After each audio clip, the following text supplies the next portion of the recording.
Greetings and welcome to the Grocery Outlet's first quarter 2026 earnings results conference call.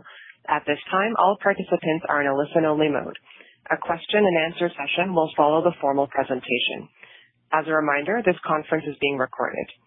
It is now my pleasure to introduce your host, Ian Ferry, Senior Vice President of Strategic Finance and Investor Relations. Thank you. You may begin. Good afternoon and welcome to Grocery Outlet's call to discuss financial results for the first quarter ended April 4th, 2026. Speaking for management on today's call will be Jason Potter, President and Chief Executive Officer, and Chris Miller, Chief Financial Officer. Following prepared remarks from Jason and Chris, we will open the call for questions. Please note that this conference call is being webcast live and a recording will be available via playback on the Investor Relations section of the company's website. Participants on this call may make forward-looking statements with the meaning of the federal securities laws. All statements that address future operating, financial, or business performance or the company's strategies or expectations are forward-looking statements. These forward-looking statements are subject to various risks and uncertainties that could cause actual results to differ materially from these statements. Description of these factors can be found in this afternoon's press release, as well as in the company's periodic reports filed with the SEC, all of which may be found on the Investor Relations section of the company's website or on sec.gov. The company undertakes no obligation to revise or update any forward-looking statements or information. These statements are estimates only and not a guarantee of future performance. Additionally, during today's call, the company will reference certain non-GAAP financial information, including adjusted items. Reconciliation of GAAP to non-GAAP measures, as well as the description, limitations, and rationale for using each measure may be found in the supplemental financial tables included in this afternoon's press release on the investor section of the company's website under News and Releases and in the company's SEC filings. And now I would like to turn it over to Jason. Good afternoon, everyone, and thank you for joining us on today's call. In the first quarter, we delivered results in line with our guidance as our work to strengthen the business gained traction. We reported Q1 revenue of $1.17 billion, up 3.6% with comparable store sales down 1%, slightly ahead of our outlook for a decline of -2.5% to -1.5%. Traffic remained positive, up approximately 2%, with consistent improvement throughout the quarter. This was offset by continued basket pressure from lower units per transaction. Gross margin of 29.6% was also within our outlook range and included a 50 basis point impact related to our previously announced store closures. Adjusted EBITDA of $43.1 million came in at the top end of our range, while adjusted EPS of $0.05 was a penny above the guidance range we shared in March. As I mentioned, performance improved as the quarter progressed, with traffic strengthening each month and exiting March at a meaningful higher rate than at the start of the quarter. In the month of March, weekly traffic grew in the range of 2% to 5% year to year, reaffirming that our value-oriented product offering continues to resonate with consumers. While we're encouraged by the progress we're beginning to see, we're not satisfied with our current level of performance and are focused on the work we have in front of us. As we said in March, we entered 2026 with a clear agenda. Restore what makes this brand special, tighten execution where we've fallen short, and improve returns. That work is well underway, and while it's still early, the traction we see reinforces our conviction that we are taking the right action. Grocery Outlet has meaningful strengths, a differentiated model, a highly relevant value proposition, strong independent operators, and a format that resonates when we execute well. Our focus is on translating those strengths into a more consistent performance. Our work to achieve this centers on improving comp store performance while continuing to advance important strategic initiatives that deliver stronger long-term growth and profitability. Restoring customer value perception. Let me start with customer value perception because that's where our work begins. Our job right now is to make Grocery Outlet a more compelling choice for the customer. In this environment, value matters more than ever. We must make that value visible, consistent, exciting, and easy to shop. We executed on that in several ways during this last quarter. First and most importantly, we've made meaningful strides to increase the mix of branded opportunistic products in our stores. Our best opportunistic deals offer savings up to 70% versus conventional retailers. These savings, when paired with the excitement of a treasure hunt experience, provide a compelling experience that our customers love.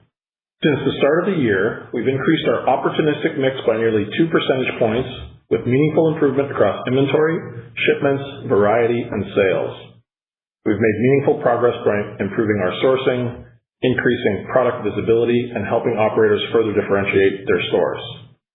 That work's included upgrading systems and reporting, expanding supplier outreach, shortening delivery times, testing short-dated offerings, and engaging suppliers more directly at the leadership level. These efforts enabled us to move quickly in Q1 on excess inventory from several top-selling brands, delivering significant savings for customers while creating high-margin, high-volume opportunities for us and our operators. Second, we invested in reshaping value perception. As we work to improve the impact of our opportunistic supply, the near-term synthetic promotional support we're providing is driving customers into our stores. It's been especially effective around high-traffic occasions, like this year's Super Bowl and Easter, where event-driven promotions help drive meaningful traffic gains. This is an important first step in restoring comp performance as the momentum from our improving opportunistic product mix begins to translate into stronger transaction trends. Through the first quarter, we received positive feedback from both customers and our IOs, and as we invest, we're managing the impact on gross margins through disciplined promotional targeting and our ongoing focus on improving our mix. We continue to expect these investments to be in the range of $20 million for this year. Third, we're sharpening our value messaging through our Extreme Value campaign. This work is focused on making our value proposition unmistakable, highlighting the significant savings customers can find on branded products, often at meaningful discounts to conventional retailers, and reinforcing the excitement of the treasure hunt experience that defines Grocery Outlet. To support this, we're driving awareness through targeted at-home and digital campaigns that bring our deals and product discovery to life. In market, we're focused on awareness-based media. In store, we're simplifying signage and elevating key value items to make savings more visible, easier to navigate, and more compelling at the shelf. Together, these three initiatives, with a singular focus of improving value, are beginning to drive a meaningful positive customer response, reflected in improving sales, improving traffic trends, net promoter score, and survey data, while reinforcing one another. Though there's much to do to restore comp performance, the trends we're seeing in traffic are consistent with the initial stages of stabilization that we would expect at this point. Improving the in-store experience. We also continue to improve the in-store experience to support stronger store-level performance across our fleet. One of the most important of these initiatives is our store refresh program, and in the first quarter, we completed 34. As of today, we've completed 58 stores in total. These refresh stores are benefiting from improvements in layout, signage, and merchandising that make the shopping trip easier and reinforce value more clearly. We continue to receive positive feedback from both customers and operators, and we are confident that improving the customer in-store experience is the right step for Grocery Outlet and that it will become an important lever over time. The impact of our value restoration initiatives in Q1 reinforces our conviction that an all-hands-on-deck focus on executing our opportunistic engine is the fastest and most effective path to improving results across the business. With a clear path to deliver on that objective, the results that support that focus, we're prioritizing our initial resources on that work. That requires deliberate choices about how we execute our other priorities this year, including taking a more measured pace on our store refresh program. We will continue to invest in these longer-term improvements to our stores while maintaining a near-term focus on driving comp sales through opportunistic initiatives that I've discussed. As we balance our resources around these efforts, we now expect to complete approximately 100 store refreshes by year-end. This sharper focus will reduce distractions and help us return comp growth as quickly as possible. Supporting independent operators. Independent operators are central to restoring our performance, and they've been clear about what they need. better analytical tools, more actionable insight, greater visibility into what is working across the system. And that's exactly what we're focused on delivering. In Q1, we made meaningful progress. During the quarter, we held regional forums to share best practices across operators. We enhanced benchmarking capabilities and expanded the functionality of our real-time order guide. We also streamlined commercial communications to help operators simplify execution at store level. Importantly, we also launched a new annual business review, or ABR, process across our entire store base. This process benchmarks each store against top quartile peers with similar market characteristics and sales volumes, then translates those performance gaps into clear profit opportunities for our operators to pursue. For each store, we can now help operators quantify the potential opportunity across sales mix, shrink, and other important operating expenses while enabling operators to track progress against those opportunities over time. Just as importantly, we pair these insights with best practice recommendations and field support to help operators realize those improvements.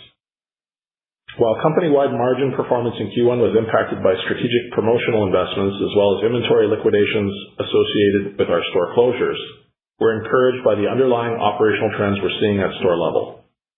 Operators saw encouraging trends in profitability during the quarter, driven primarily by better shrink performance.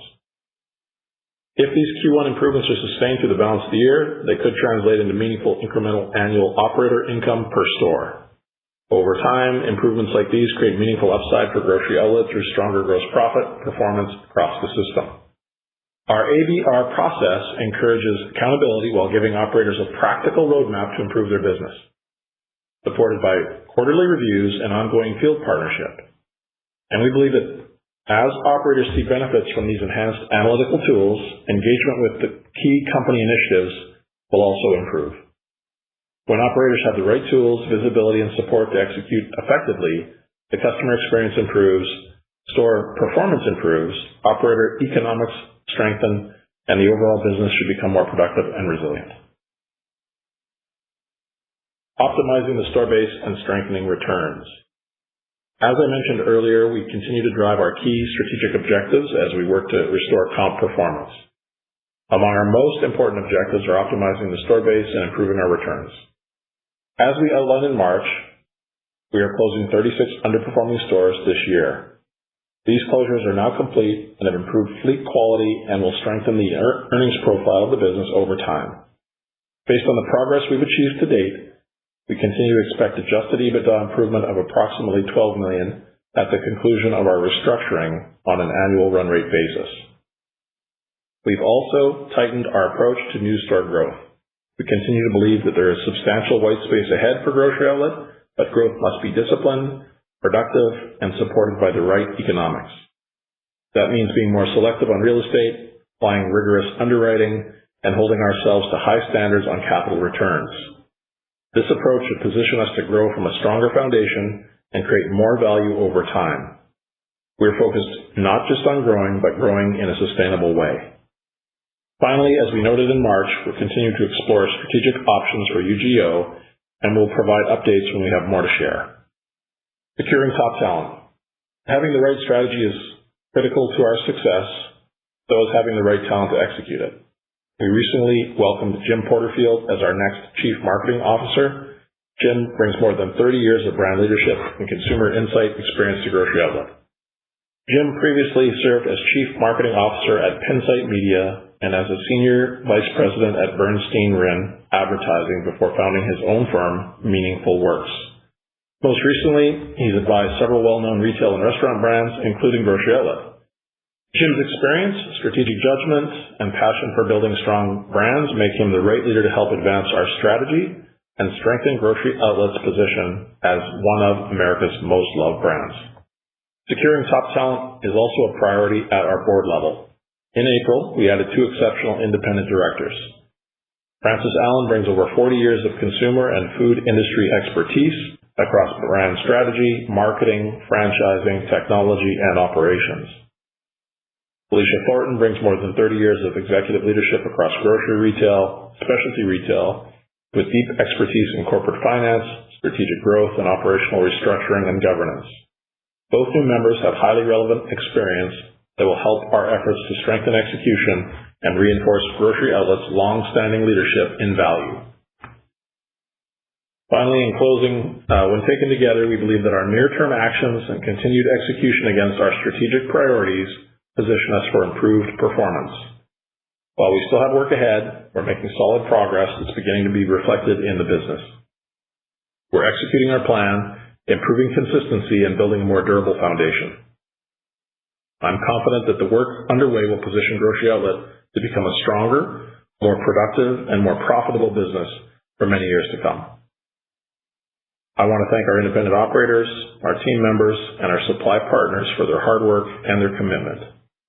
I'd also like to thank our shareholders for your continued support as we move the business forward with focus and attention. I'll now turn it over to Chris to walk through the quarter and the financials in more detail. Thank you. Thanks, Jason. Our first quarter results demonstrate the early progress we're achieving against the initiatives we began implementing at the start of the year. The work we're undertaking to reinvigorate our opportunistic product flow and the investments we made in promotion helped stabilize and improve our sales trends. At the same time, we advanced our store refresh program, as well as our planned store closures to strengthen performance across the fleet. I'll walk you through our first quarter results and then comment on our outlook for the year and second quarter. Please note the comparisons I will provide are on a year-over-year basis, unless otherwise indicated. Starting with the top line. First quarter net sales increased 3.6% to $1.17 billion, driven by stores opened over the last 12 months, partially offset by a decrease in comparable store sales. In the first quarter, we opened 7 new stores and closed 28, which includes 27 as we began implementing our restructuring, ending the quarter with 549 stores in 16 states. We closed the remaining 9 stores tied to the restructuring in April. Comparable store sales declined 1% in the first quarter. As Jason mentioned, this was slightly ahead of our outlook and driven by continued positive traffic, which was up 2.1%, but was offset by a 3.1% decline in average transaction size. We noted in our March call that a lower mix of opportunistic products has weighed on our ticket size. We're addressing this by improving the levels of opportunistic products in our mix, investing in promotions, and sharpening our value messaging. Since implementing those initiatives at the start of the year, we saw a month-over-month improvement in comp results throughout Q1. While the primary benefits thus far have been seen in customer traffic, we expect benefits to ticket to follow. Gross profit increased just under 1% to $345.2 million, representing a gross margin of 29.6%. Gross margin included approximately $6 million or 50 basis point impact from inventory liquidations and write-downs related to the announced store closures. The 80 basis point year-over-year decline in gross margin was driven primarily by promotional investments as well as the impact from store closures, partially offset by improvements in inventory management.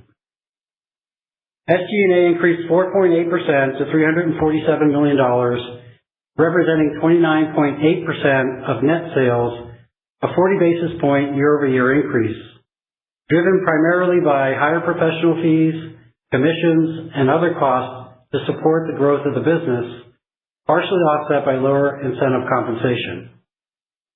In the quarter, we had restructuring charges of $18.2 million related to the store closures and a non-cash goodwill impairment charge of $158 million related to the decline in our market capitalization.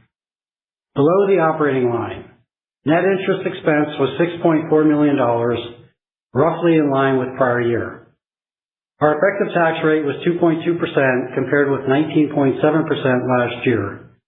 The year-to-year change was primarily attributable to the goodwill impairment charge recognized during the quarter, which reduced the effective tax rate by 13.2%. Net loss for the first quarter was $180.3 million, or a net loss of $1.83 per fully diluted share, owing primarily to the restructuring and non-cash goodwill impairment charges I mentioned a moment ago. This compares to a net loss of $23.3 million, or 24 cents per fully diluted share last year, which was also impacted by restructuring charges. Adjusted net income, which excludes restructuring charges and the goodwill impairment, along with other items, was $4.6 million, or 5 cents per fully diluted share. Adjusted EBITDA was $43.1 million for the quarter, representing 3.7% of net sales, compared to $51.9 million, or 4.6% of net sales last year. Turning to the balance sheet and cash flow. We ended the quarter with $59 million in cash and approximately $175 million in available capacity on a revolver. Total debt net of issuance costs was $489.3 million at the end of the first quarter, down $3.6 million from the end of 2025, with net leverage of 1.8 times adjusted EBITDA. Net cash provided by operating activities during the first quarter was $52.6 million, down from $58.9 million last year. The decrease in operating cash flow was driven primarily by changes in working capital, including inventory and accrued liabilities, partially offset by a lower net loss in the current quarter after adjusting for non-cash charges. CapEx for the first quarter was $56.8 million, or $53.9 million net of tenant improvement allowances. We expect to spend approximately $170 million in CapEx for the year. Now on to our outlook. We are reiterating our guidance for the full year, the details of which are included in our earnings release. For the second quarter, we expect comparable store sales to decline between 1.5% and 2%. This includes an estimated 50 basis point headwind from the Easter calendar shift. We expect gross margin between 29.8% and 30%, as we expect to continue promotional investments to bridge the ramp of our opportunistic product mix. Adjusted EBITDA between $55 million to $58 million, and diluted EPS of 11 cents to 13 cents per share. In conclusion, the execution of the initiatives we laid out at the start of the year is driving early results. We're restoring the value and shopping experience customers expect, and that has contributed to stabilizing and improving comp trends. At the same time, we're managing the business with discipline while continuing to advance our important strategic initiatives. We're confident that the work we're doing today will better position the company for sustainable growth, and we look forward to sharing more about the progress we're achieving throughout the year. With that, we'll now open it up for questions. Thank you. We will now be conducting a question and answer session. If you would like to ask a question, please press *1 on your telephone keypad. A confirmation tone will indicate your line is in the question queue. You may press *2 if you would like to remove your question from the queue. For participants using speaker equipment, it may be necessary to pick up your handset before pressing the star keys. One moment please while we poll for questions. The first question is from Edward Kelly from Wells Fargo. Please go ahead. Yeah, hi. Good morning, guys. I wanted to start on the guidance. So, you maintain the guidance for the full year. Q1, a little bit better. I mean, you sound certainly a bit more, optimistic. But the backdrop, if you think about the macro, the low-income consumers under more pressure, supply chain costs are probably higher with fuel, I would think. I'm just curious if you could sort of take a step back because, you are still implying better results, especially in the back half of the year. How you thought about, these considerations and what's baked into the guidance for it? Yeah, thanks, Edward. It's Jason here. First, I'd just say, our business has typically benefited from counter-cyclical demand when there's pressure on the consumer. And we have every expectation the work we're doing now will benefit Grocery Outlet as we improve value for customers. When we take a look at our progress we're making against our opportunistic plan, it gives us confidence that the results so far, that we're going to have continued progress. It's going to drive performance improvement through this year. And I think when we think about the year, the only thing I would say is, given our recent comp volatility, and the short period of time we've had comp stabilization. We think we're being prudent with the outlook given those backdrops. Can I maybe just follow up on the outlook as it pertains to, the gross margin? So you've dedicated $20 million to the sort of promotional bridge in Q1. Curious as to how you're thinking about sort of confidence level around not needing to continue that in the back half. And then could you specifically maybe just talk a bit more about what the impact of fuel is on your supply chain costs and what's in guidance for that? Yeah. Hi, Edward. It's Chris. Yeah. In terms of gross margins, this business has been very consistent in delivering gross margins in the past, right? And we fully expect to get back to those levels once we, get through the promotional spend that we've talked about, the $20 million, and opportunistic product begins to be a bigger component of our mix, which we expect towards the back half of the year. So, our first quarter, we saw 29.6% margin, and we've talked about the 50 basis points there from the store closures. So that gets you to, a little bit over 30 for Q1 with the promotional spend in there. And then our guidance also includes some additional liquidations in the second quarter, $1.5 million related to the closures.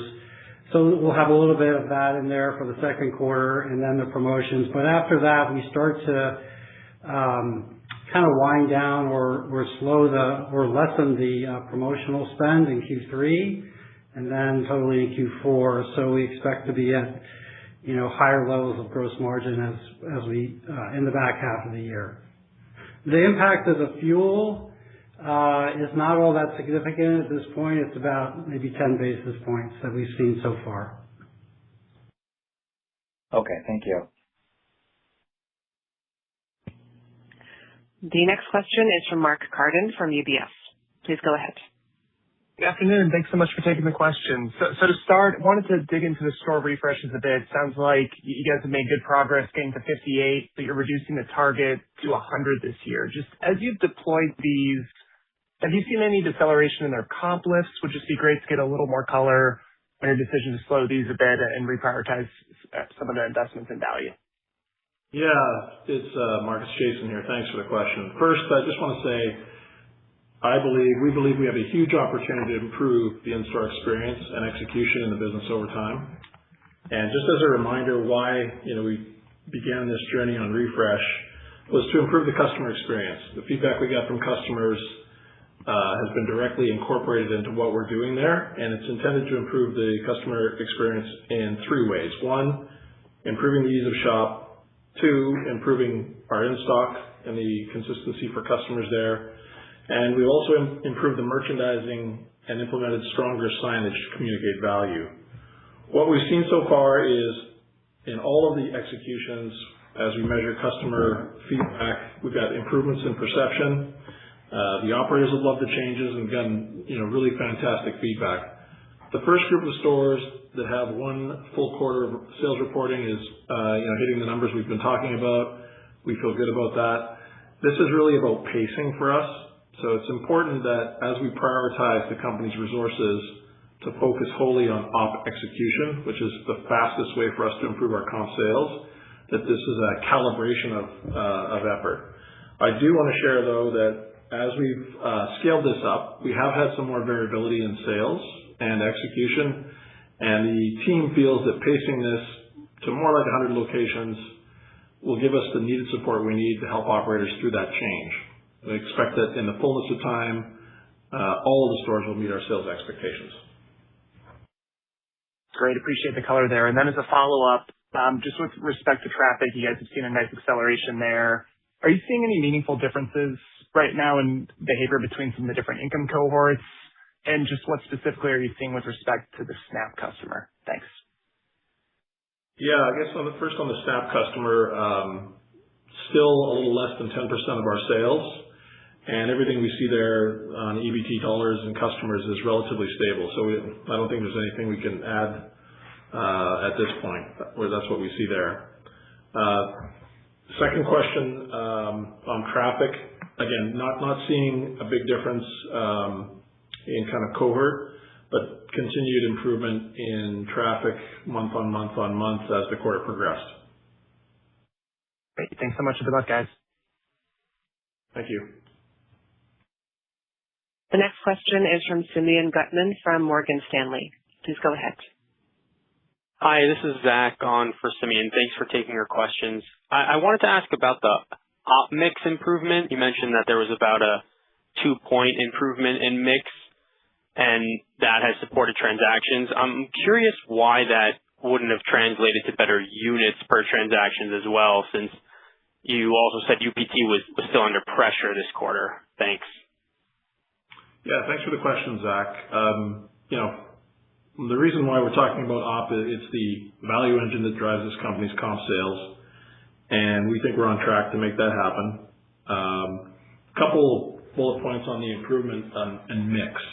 So shipments are up, inventory's up, sales are up over 200 basis points in the mix.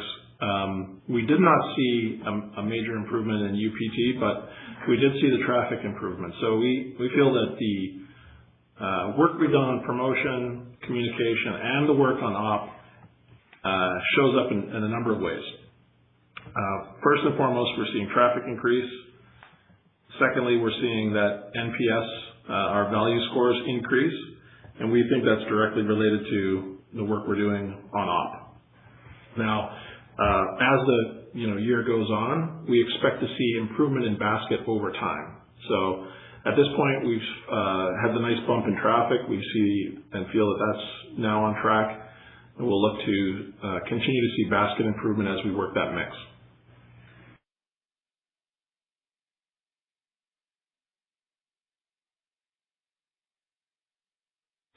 The next question is from John Heinbockel from Guggenheim Partners. Please go ahead.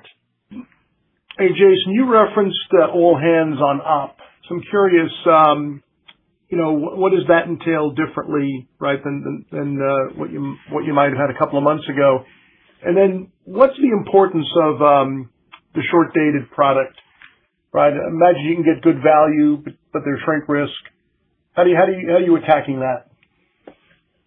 Yeah, thanks for the questions, John. I'll start with the last first. Short-coded product is something we've started to experiment with. So, with visibility in the system, we're able now to see what's happening in a different way than we did previously. So we're flagging that product differently. We've started with one major vendor. We are monitoring it through the supply chain differently. And obviously, the work we've done on improving reporting, visibility, and tracking helps us increase speed and flow of op through the supply chain. And so as that pilot works its way out, we'll continue to expand that into other vendors for the obvious benefit of expanding our op mix and margin and value for customers. On the other piece with focus, whether it's operations, the buying team, what have you, it's a matter of narrowing our focus to make sure that all hands and all functions of the company are working to help execute our op plan, given how important it is to our comp sales and the relationship we have with those two things. Just one example that I think really helps people understand why this is so important. There's a relationship in our highest comping locations where we have strong op. And that op has everything to do with how it's ordered, how it's merchandised, and the focus. We continue to work on optimizing our assortments. So we've made some reductions on our MTO and private label product to make room for op. We're working on our communication of extreme value positioning that we've talked about. We've rolled out new reporting and visibility, and we've done some of that in operations as well. That helps people see and understand what's happening. And we've increased our supplier engagement to refocus our teams on what we do best, which is prioritizing op and making deals and translating that into value for customers. Thank you. Thanks, John. The next question is from Robbie Ohmes from Bank of America. Please go ahead. Oh, hey, Jason. Hey, Chris. Couple of quick follow-ups. The first, just on the second quarter comp guidance, minus, I think you said minus 1.5 to minus 2. What's the traffic and ticket sort of assumption that we should be using there? Well, from a traffic perspective, I think we'll continue to see the positive traffic that we exited Q1. And then, as Jason talked about, improving the basket, that will start to happen as op becomes a greater percentage of the mix. So I think we're expecting to see that start to improve probably towards the back half of the second quarter. Gotcha. And then just on you mentioned promotions in a couple of different ways. So the promotions you're doing, were you doing promotions that were a significant benefit to the comps in the first quarter? Like, are promotions helping the 2.1% transaction comp? Yeah, just to kind of reference what we're talking about, Robbie, is we typically are not a promotional company. The key way that this company delivers value is through opportunistic supply. And so the way you can think of this, we saw in Q4 we had a shortage of product, and we wanted to make sure that we bridged a gap between what we felt we needed in, call it, value-driving product and what we had in the system. And so the promotions that we developed, the synthetic promotions that we created with branded product, are meant to be a bridge as we work our op plan. And so what's happening through Q1 and what's happening as this year goes on is, as we improve our mix, as we improve the inventory and range that we see progress on right now, we'll start to taper those mechanical synthetic promotions, turn those down as the op turns up. And, what we're seeing in the business is that we're making that trade-off kind of as we speak, and feel good about the progress on that front. Got it. That's helpful. Thank you. Thanks, Robbie. The next question is from Jeremy Hamblin from Craig-Hallum. Please go ahead. Thanks for taking the question. I wanted to come back to the opportunistic mix. And as you're going through the store refreshes, as you're looking at kind of building back, opportunistic product, can you give us a sense for what portion of the mix do you want it to get to, and is there potential to take it even further if it's driving better basket and driving more traffic? Just ultimately gaining a sense for where you think this will go and how long you expect it to take. Yeah, thanks for the question, Jeremy. We have a historical sort of mix where we think the weight of this is very helpful for the business. We see that with our highest performing stores and comps.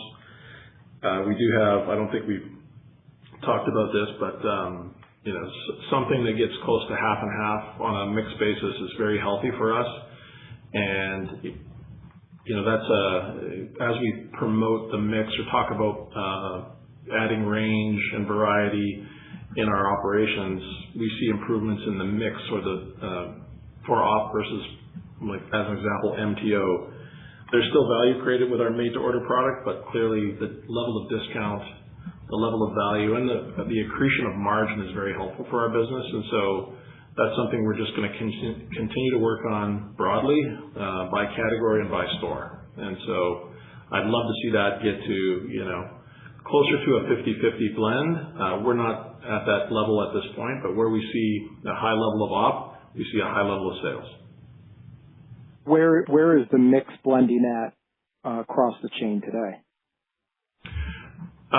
It's not something we'll release on a call, but I think what's important is we've had about a 200 basis point improvement in that mix since the beginning of the quarter, and we can see clearly the relationship between that mix and the value that gets created for the customer. And as I said, that's helpful given that's how we differentiate our business, as well as very helpful on the margin front.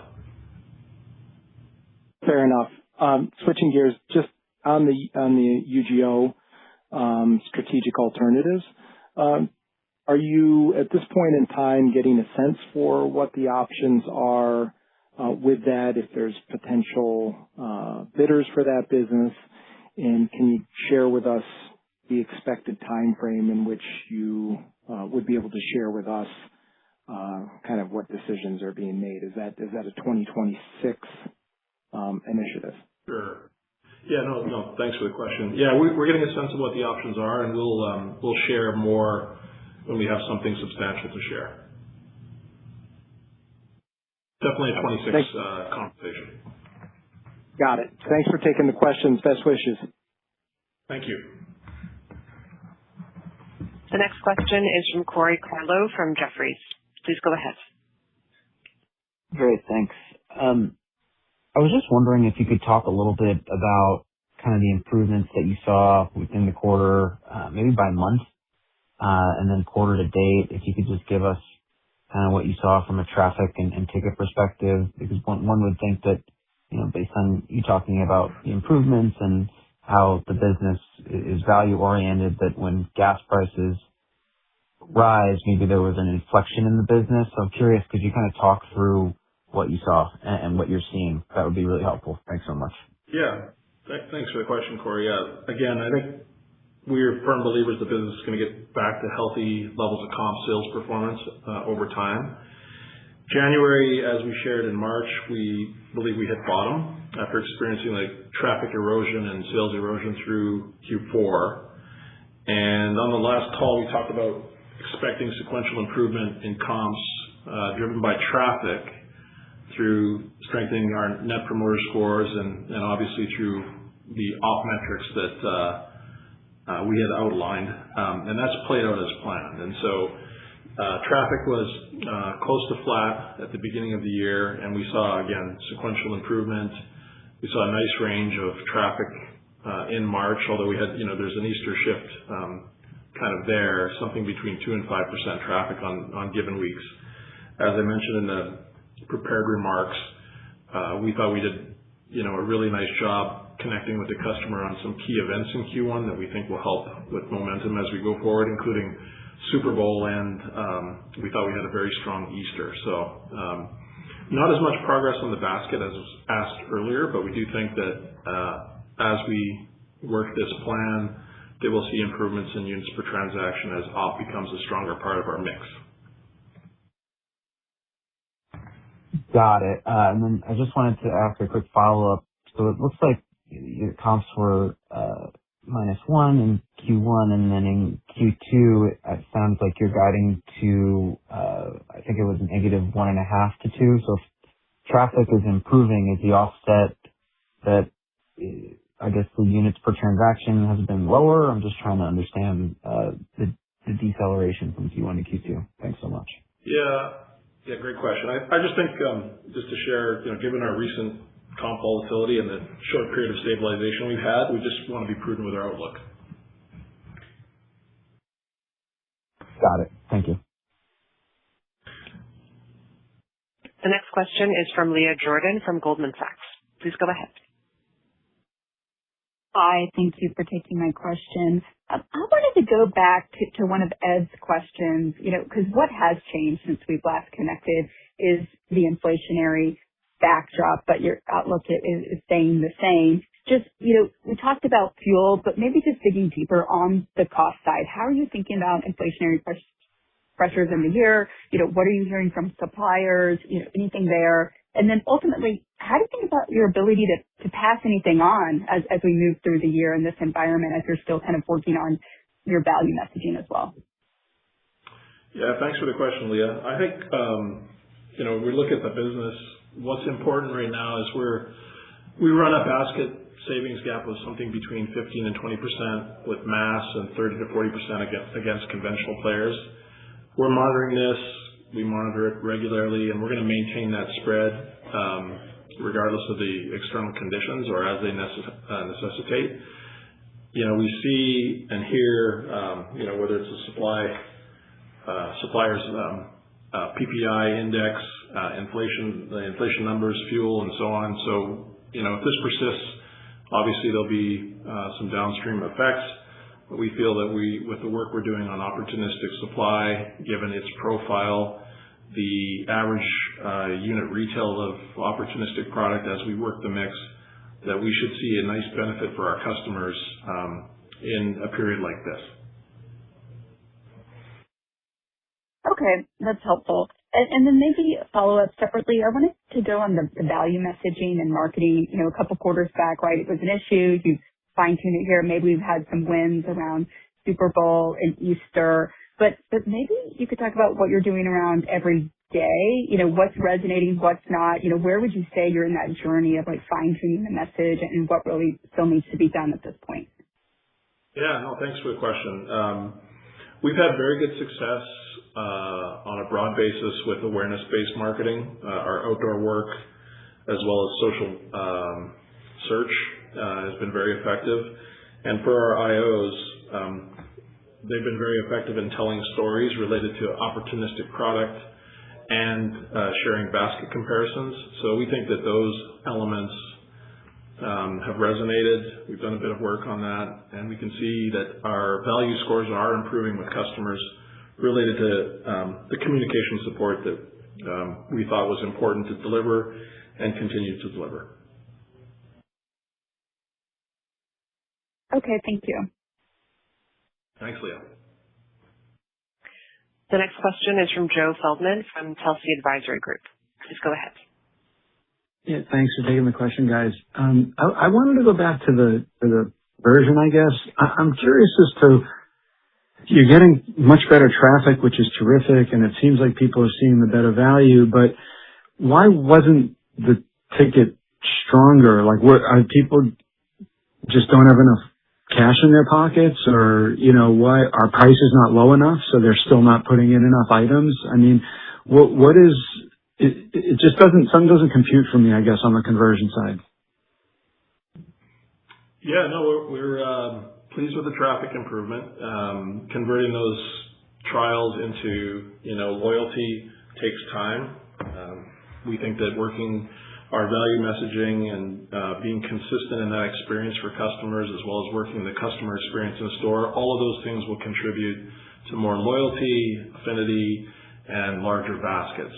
And so it's, we wish it would happen a little faster, but that's generally, in my experience, what it takes. And that consistency of approach is something that we're very committed to. Got it. And so, I guess, well, maybe we'll ask some more offline about it, but I guess on the comp for the quarter, did that exclude the 27 stores that you closed already? Presumably it did. Is that an accurate statement? Yes, that's correct. Okay. I just want to confirm that. Thanks. Yeah, I know we have another call later, so I'll ask some more. Thanks. Absolutely. Thank you for the questions. The next question is from Oliver Chen from TD Cowen. Please go ahead. Hi, Jason and Chris. Regarding the baskets and opportunistic opportunity going forward, which parts of opportunistic have the most opportunity to impact that basket if you thought about categories, or is it overall? And then you mentioned the annual business review process. We just love some insights into that and how that will manifest with the independent operators and things they can do, or what opportunity you see when you implement that. And third question is, as you engage in the store closures, how is it helping perhaps inform your store openings and what you're thinking about in terms of prudent site selection? Thank you. Okay, thanks, Oliver. On the first question on op, it is a cross-broad-based approach that's always required. We've made progress across certain categories and less on others, but overall feel good about where we are with shipments and inventory range and how that's showing up in sales. And we can see the relationship there that drives comps, so feeling good there. Wouldn't call out any one specific thing, but it always needs to be a broad base of categories for the customer. The second question you had was around the annual review process that we've implemented now with our operators. This is a two-pronged piece, which is creating reporting and visibility for our operators so they can see where they are on a relative basis to their peer group. Peer groups include things like relative sales, location or state, like customer profiles, and so on. And the reporting that we're providing puts them in that group where they can see things like a shrink dashboard. It can show them specific SKUs that where they may be out of pocket on. Our operators are really excited about having this information. It's something they've been asking for, and we've been at this stage just able to turn that on, and so we can see that it creates a lot of engagement. It's easy to understand, and it's allowing them to take immediate action and make improvements in their business. And we think that that's just good retail practice, and they're excited about it, and we're excited to see how that's going to translate for our business over time. The second part of that is in operations, in particular, when our folks are visiting stores, they're also judged and on their support for the operators on that front. So they're coming to the stores with that information and assisting our operators, helping to activate those opportunities throughout the business. And I think the third question was on specifically on real estate. Obviously, we want to make sure that we're not picking challenged locations, being disciplined about location selection, making sure that we're building quality long-term earnings for the company is essential. And we want to pick locations that have higher potential for volume, that are easier for egress, ingress, neighborhoods that make sense for our business. And the return selection criteria includes higher hurdle rates for returns. I think 26 is over 25, and 27 we're working hard to push that number closer to 30. We've clustered openings, and we're shifting our mix to more core markets as we work that part of the decision tree to make sure that this business can get back to a 6% EBITDA margin over time. Okay, thanks. And Jason, a follow-up on opportunistic is so important, and the people behind that infrastructure and the buyers are working hard, day to day or hour to hour. But what's happening with the people side of the opportunistic talent that you have now, and any thoughts there? And with the new CMO, was this something you always thought the organization needed? Just would love your context on timing and how this interplays with what's happening now, versus when you had first started. Yeah, no, it's I've learned a lot in the first year of being here. Clearly, opportunistic and value for us go hand in hand. It's a big chunk of the value equation for this, making sure that our stores resonate with customers on the affordability front. At the same time, it's important to recognize the customer experience, things like quality, wait times, flow of stores, ease of shop, those kinds of things are also critical. So having a clear focus on making sure that we deliver value for customers with op is our number one and focused priority for the whole company. Clearly, merchandising is an important component and something that we will weave in over time. But for everyone involved, including our new CMO, opportunistic supply and everything we're doing there is what that team is wholly focused on. Thank you. Best regards. Thank you. The next question is from Bill Kirk from Roth Partners. Please go ahead. Hey, good evening, everybody. I wanted to go and keep going on Joe's second question. I imagine the closures would include some stores that were comping worse than reported results. So could you give us a sense for what the closed stores as a group had been comping before they exited the comp base? And then do you think any of their traffic shifts from those closed stores into your other locations? Yeah, I would just say that it's really not material, the impact of those store closures on our overall comp. And from a cannibalization or just other shifting to other stores, that's also not material. Okay, easy. Are you able to tell in the transaction growth if it's coming from new customers into the stores, or could it be existing customers that are splitting their trips? And if the traffic is new customers, are there any notable traits among those new shoppers? Can you tell if they're completely new or if they're lapsed folks who are returning to your stores? It's a mix of new customers and existing. So, some of what we did obviously drove frequency, and, there's been some comments about basket. We didn't see as much basket translation into higher UPT, but clearly the frequency piece is there and the new customer piece is there. I don't have any other further insight for you on specific customer kind of segmentation, but we do see and know that it's a mix. Okay. Thank you, Jason. I'll pass it along. Thank you. There are no further questions at this time. I would like to turn the floor back over to Jason Potter for closing comments. Well, again, thank you very much for your interest. We appreciate all the questions and look forward to your engagement with some of you a little later on today. Thank you very much for your time.